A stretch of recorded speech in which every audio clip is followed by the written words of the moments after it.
File 12. Chapter 14. A Note of Invitation. The next day was the 9th of November. I awoke after a long sleep of 12 hours. Conseil came, according to custom, to know how I had passed the night, and to offer his services. He had left his friend, the Canadian, sleeping like a man who had never done anything else all his life.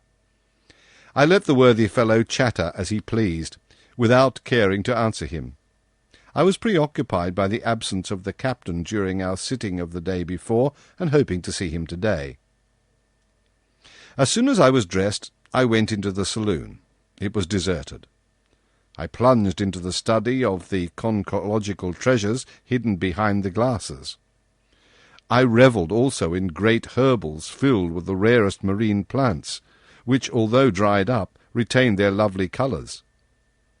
Amongst these precious hydrophytes I remarked some vorticellae, pavonarii, delicate cerames with scarlet tints, some fan-shaped agari, and some natabuli-like flat mushrooms, which at one time used to be classed as zoophytes. In short, a perfect series of algae. The whole day passed without my being honoured by a visit from Captain Nemo. The panels of the saloon did not open. Perhaps they did not wish us to tire of these beautiful things.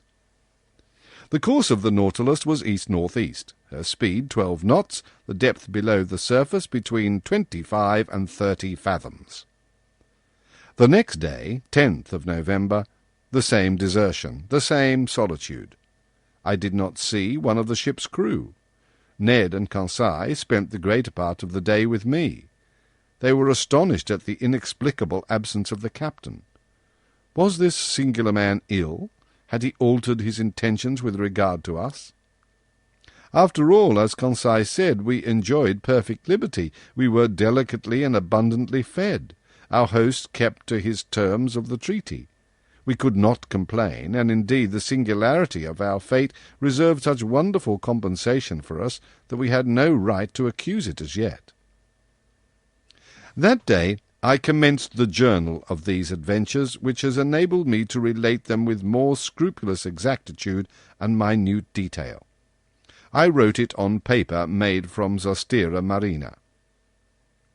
11th of November, early in the morning.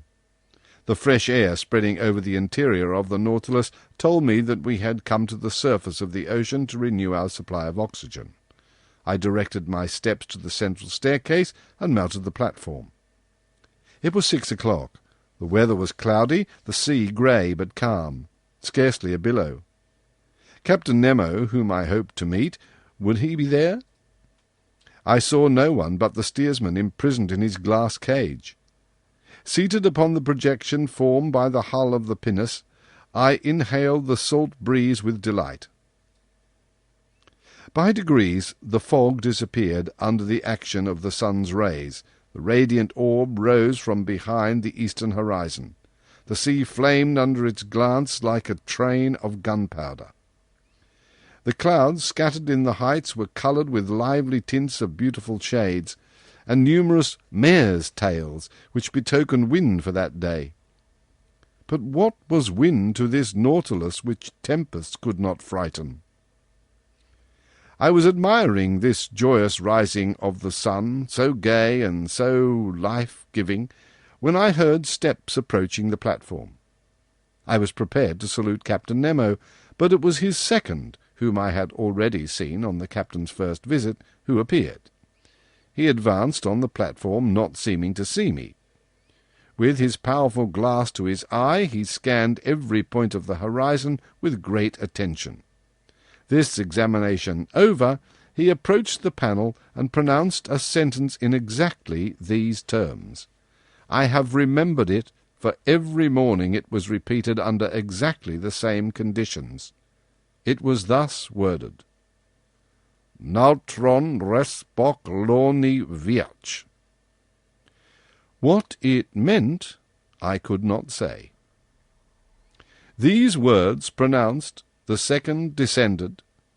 I thought that the Nautilus was about to return to its submarine navigation.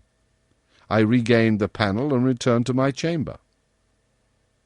5 days sped thus, without any change in our situation. Every morning I mounted the platform. The same phrase was pronounced by the same individual. But Captain Nemo did not appear.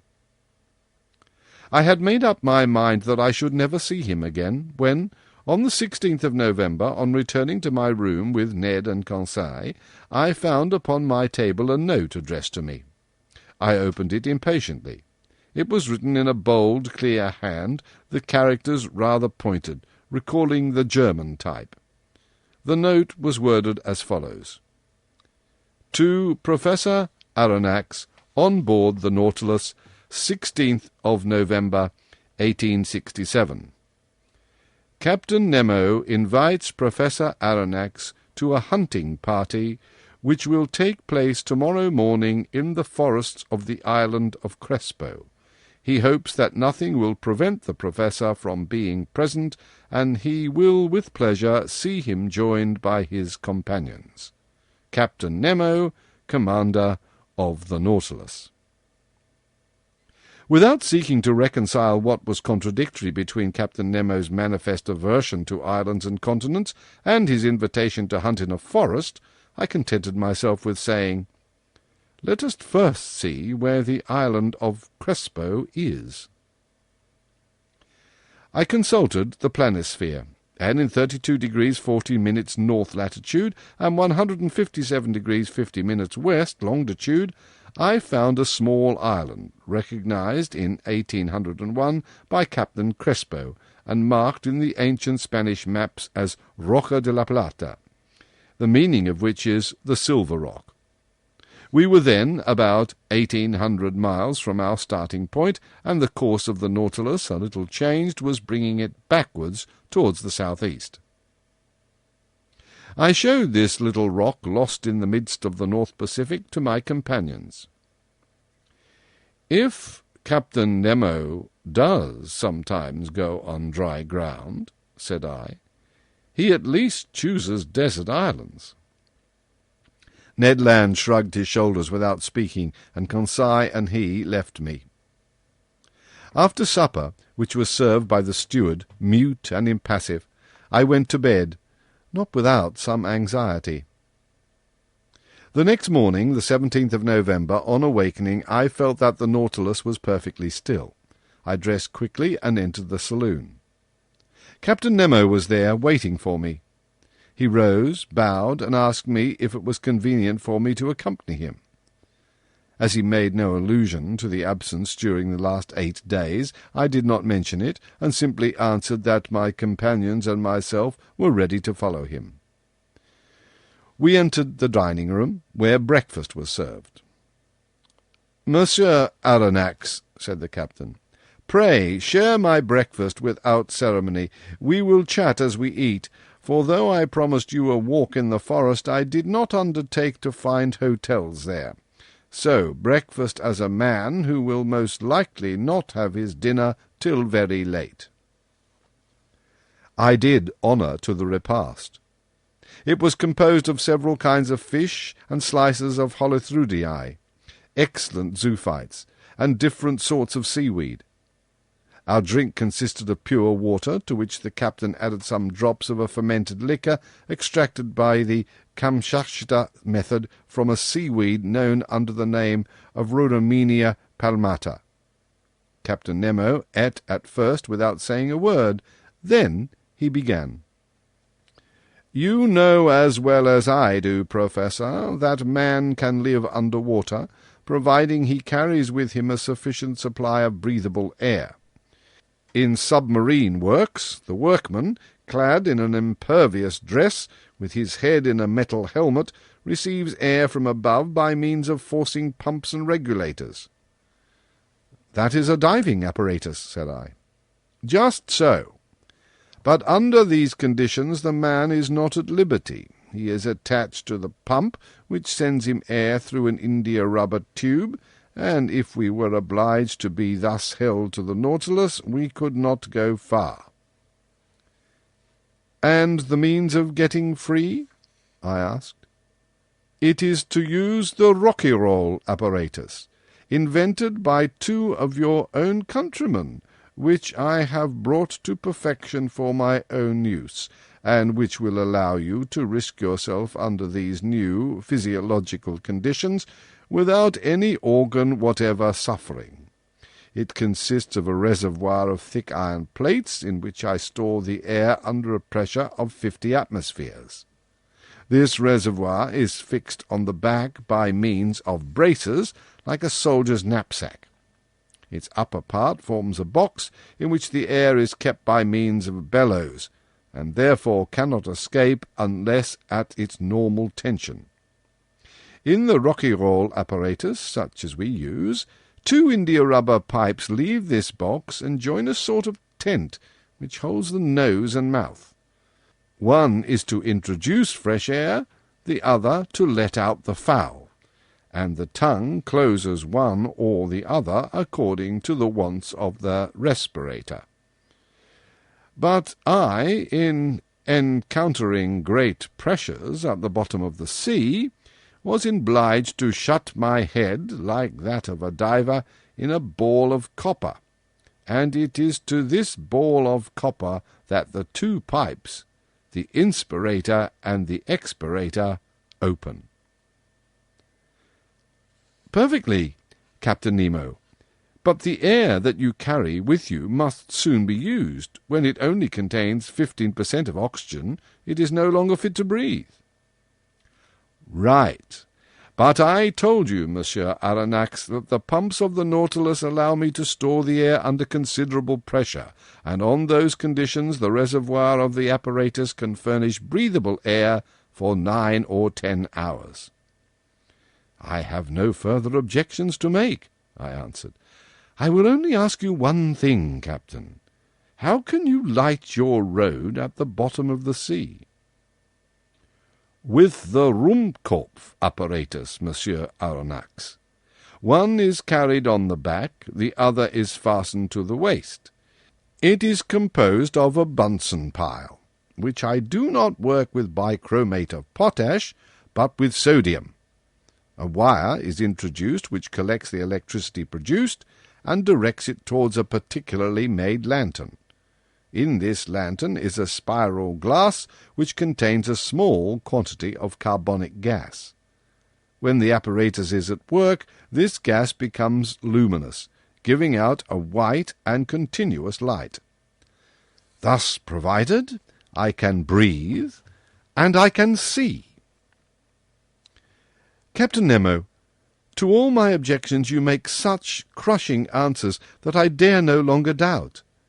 But if I am forced to admit that Rouquayrol and Ruhmkorff apparatus, I must be allowed some reservations with regard to the gun I am to carry."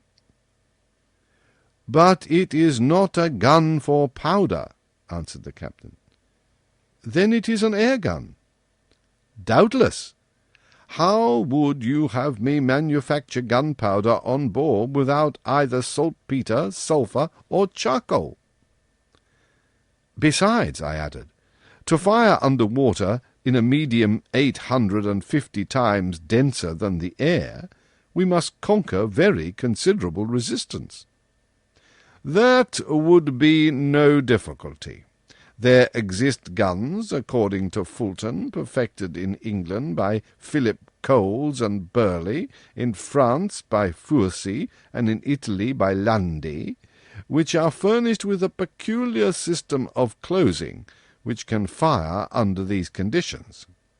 But I repeat, having no powder, I use air under great pressure, which the pumps of the Nautilus furnish abundantly."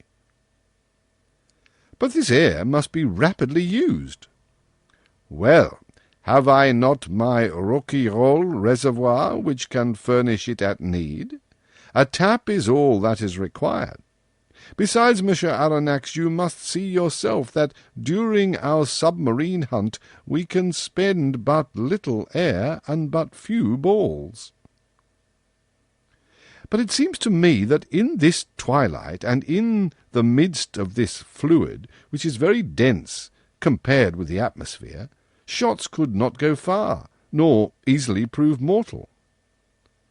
Sir, on the contrary, with this gun every blow is mortal, and however lightly the animal is touched, it falls as if struck by a thunderbolt. Why? Because the balls sent by this gun are not ordinary balls, but little cases of glass, invented by Leniebroek, an Austrian chemist, of which I have a large supply. These glass cases are covered with a case of steel and weighted with a pellet of lead. They are real Leyden bottles, into which the electricity is forced to a very high tension.